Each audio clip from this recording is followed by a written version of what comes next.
काफी बड़े पैमाने पर लोगों में उत्साह दिखाई दे रहा है, क्योंकि 2 वर्ष के बाद कोरोना जैसी महामारी से लोगों को राहत कुछ मिलती हुई दिखाई देती है, इसलिए सरकार ने भी उतने प्रतिबंध नहीं लगाए हैं और लोग बड़े श्रद्धा के साथ इस आयोजन के साथ भागीदार बनना चाहेंगे। जिन सावधानियों के बारे में पिछली बार बोला गया था, प्रत्येक जिला प्रशासन उन सभी सावधानियों को वहां अपने अपने जनपदों में अपनाएं। लापरवाही किसी भी स्तर पर न होने दें, क्योंकि छोटी सी लापरवाही एक बड़े बवाल का कारण बन सकता है। उसके कारण आगजनी और अन्य घटनाएं वहां घटित हो सकती हैं। इसलिए उन चीजों पर एक बार पहले से उसको अपने जनपदों में देखें। अमरोहा जैसी घटनाएं न घटित हों, ये दिखाती हैं कि हमारी अलर्टनेस की स्थिति क्या है। और अगर वह रॉन्ग साइड गए थे, हमारी पेट्रोलिंग कहां थी?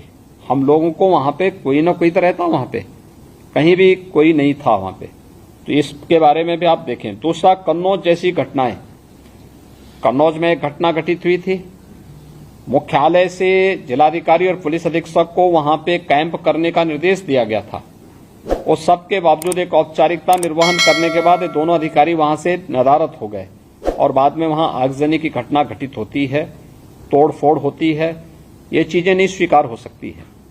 शासन किसी भी अपराधी को कानून के साथ खिलवाड़ करने की छूट नहीं देगी और जब कार्रवाई हो रही है किसी मामले में, तो उसके बाद अगर कोई कानून को हाथ में लेता है तो फिर उसमें कार्रवाई उसके खिलाफ भी होगी जो कानून को हाथ में लेने का प्रयास कर रहा है।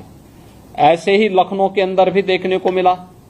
लखनऊ में एक मॉल खुला है, वह मॉल अपने व्यावसायिक प्रतिष्ठान को लेकर काम कर रहा है और उसको लेकर के राजनीति का अड्डा बनाना, अनावश्यक बयानबाजी जारी करना और उसके नाम पर फिर सड़कों पे प्रदर्शन करके लोगों के आवागमन को बाधित करना और बार बार लखनऊ के प्रशासन से कहा गया सब के बावजूद भी अराजकता पैदा करने और सांप्रदायिक विद्वेष की स्थिति पैदा करने का जो कुत्सित प्रयास हो रहा है, यहां पे लखनऊ प्रशासन को बहुत गंभीरता से इसको लेना चाहिए। इस प्रकार की किसी भी शरारत को स्वीकार नहीं करना चाहिए।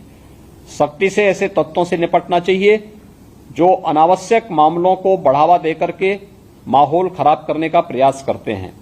बहुत सारे माध्यम हैं, अगर किसी को सूचना लेनी है वे सूचनाएं उन लोगों से जाके ले सकते हैं, लेकिन कोई हस्तक्षेप करके आवागमन को बाधित करेगा। मैंने पहले कहा कि सड़कों पर या पूजा के लिए या किसी भी अन्य कार्यक्रम के लिए कोई जगह नहीं होनी चाहिए और इसको किसी भी प्रकार की अनुमति नहीं दी जानी चाहिए। जो शासन ने पहले से व्यवस्था बनाई है उसको हम सख्ती से लागू करें, इन चीजों को तय करें। दूसरा, कावड़ इस सावन के महीने में अलग अलग जगह अलग अलग प्रकार के कार्यक्रम होंगे। कहीं जलाभिषेक के कार्यक्रम होंगे, कहीं पे यात्राएं निकलेंगी, कहीं सावन मेले के कार्यक्रम होंगे, कहीं पर अन्य बड़े कार्यक्रम होंगे। हम इस बात को ध्यान में रखेंगे कि सुरक्षा और सतर्कता के बारे में देखिए, जिस प्रकार के अलर्ट आ रहे हैं उनको ध्यान में रखते हुए कोई भी शरारती तत्व माहौल खराब करने के लिए किसी भी कावड़ यात्री पे हमला कर सकता है। रात्रि में विश्राम कर रहे हैं उस समय उन पर हमला किया जा सकता है, कोई अन्य घटना घटित हो सकती है। इसलिए जहां भी उनका रात्रि विश्राम हो उसके आसपास का सुरक्षा का वातावरण बेहतरीन होना चाहिए। जहां जिस रूट पर भारी मात्रा में कावड़ यात्री चले वहां पर ट्रैफिक डायवर्जन की व्यवस्था हो और ट्रैफिक डायवर्जन इस रूप में हो कि किसी को भी उसका उल्लंघन करने की परमिशन न हो। इसको भी हम ध्यान में रख करके देखें। शिवालय होंगे, मंदिर होंगे, उन सभी के आसपास हम देखें कि कोई जर्जर भवन है, बरसात के समय में वह गिर न जाए और उसके कारण जनहानि न होने पाए। इसके बारे में भी हम लोगों को वहां पर ध्यान में रखना होगा।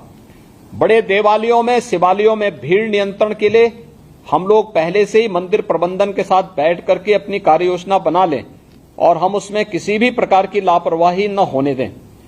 परिवहन निगम की बसें जो हैं, जो सड़क पर सही हालत में चलने लायक है, उन्हीं को सड़कों पर चलाएं। अन्यथा जनपद स्तर पर भी और यहां शासकीय स्तर पर भी इस बात को, मुख्यालय स्तर पर भी इस बात की समीक्षा हो जाए कि जो जर्जर हो चुकी हैं, चलने लायक नहीं है, सड़कों पे पलटती हैं, इस प्रकार के कोई भी वाहन सड़कों पे न चलाए जाएं। और कहीं भी किसी प्रकार की कोई स्थिति न आने पाए।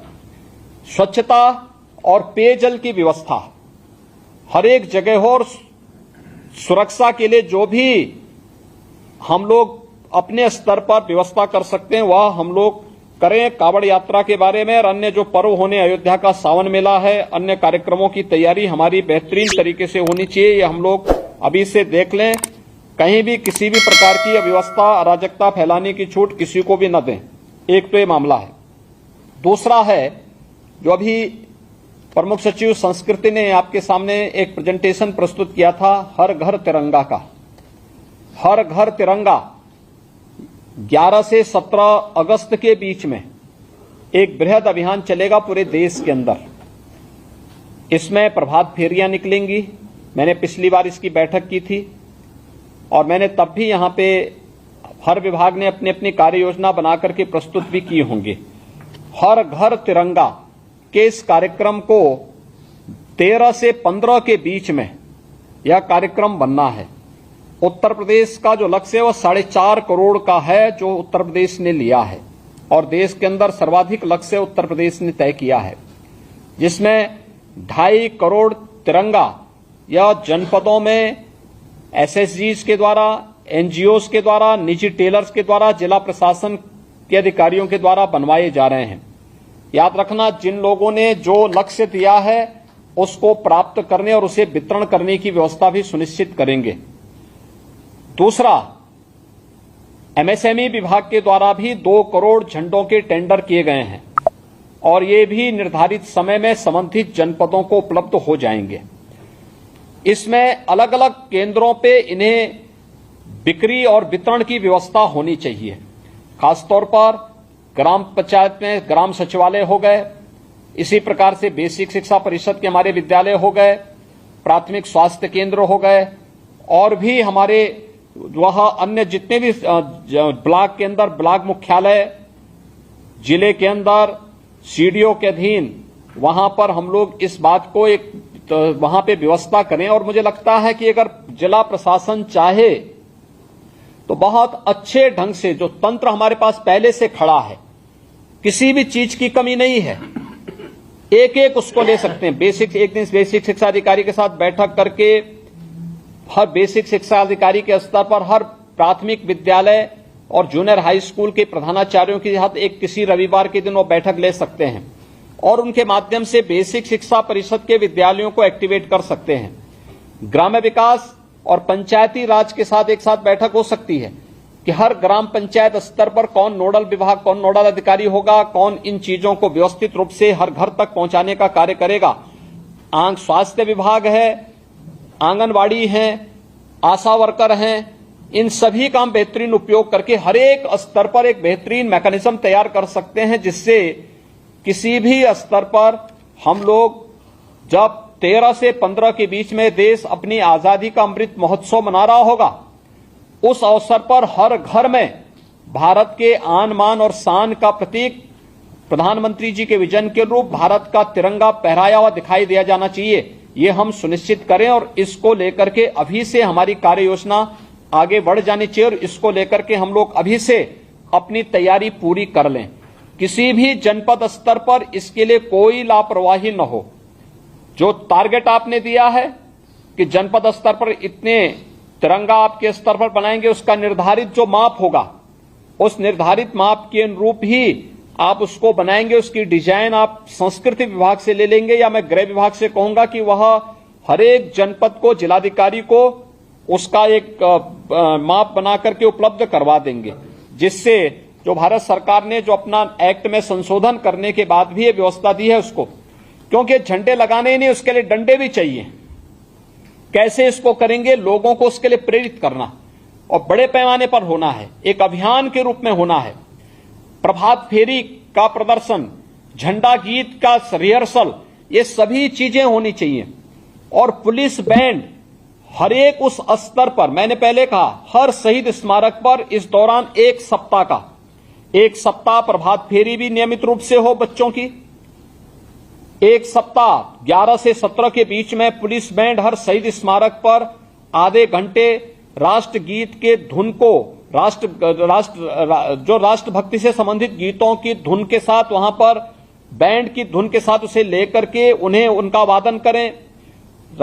अलग अलग स्तरों पर हम कलाकारों को भी इसके साथ जोड़ सकते हैं। अन्य प्रकार के कार्यक्रम होने चाहिए। और 15 अगस्त के मुख्य कार्यक्रम के दिन हमारा प्रयास होना चाहिए कि स्वतंत्रता संग्राम सेनानियों के परिवार के लोगों को, देश की आजादी के बाद विभिन्न युद्धों में शहीद हुए परिवार के सदस्यों को, पुलिसकर्मी जो शहीद हुए हैं अपनी कर्तव्यों का निर्वहन करते हुए, उनके परिवार के सदस्यों को बुला करके उन समारोह में सम्मानित करने का कार्य करेंगे तो उसकी अपनी एक अलग वो होगी। अलग अलग प्रकार के कार्यक्रम, बेसिक शिक्षा परिषद, माध्यमिक शिक्षा परिषद, उच्च शिक्षा परिषद, व्यावसायिक शिक्षा, प्राविधिक शिक्षा, मेडिकल शिक्षा, ये सभी लोगों के द्वारा अलग अलग कार्यक्रम अलग अलग स्तर पर होने चाहिए।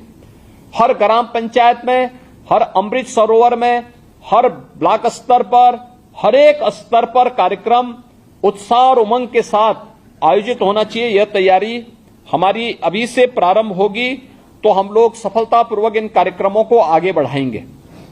हमारा प्रयास हो कि 31 जुलाई तक हर हाल में जो शासन स्तर से झंडे जाने वे भी पहुंच जाएं और जनपद स्तर से भी जो झंडे तैयार हो रहे हैं वे भी 31 जुलाई तक पहुंचने की कार्रवाई हर स्तर पर हो जाए, यह भी हम सुनिश्चित करवा लें। यह एक कुछ कार्यक्रम हमारे जो चलने हैं इस पर हम लोग गंभीरता से ध्यान रखेंगे, इसको देखेंगे। तीसरा जो मुद्दा है जिस पर मुझे आज आपसे बात करनी वह है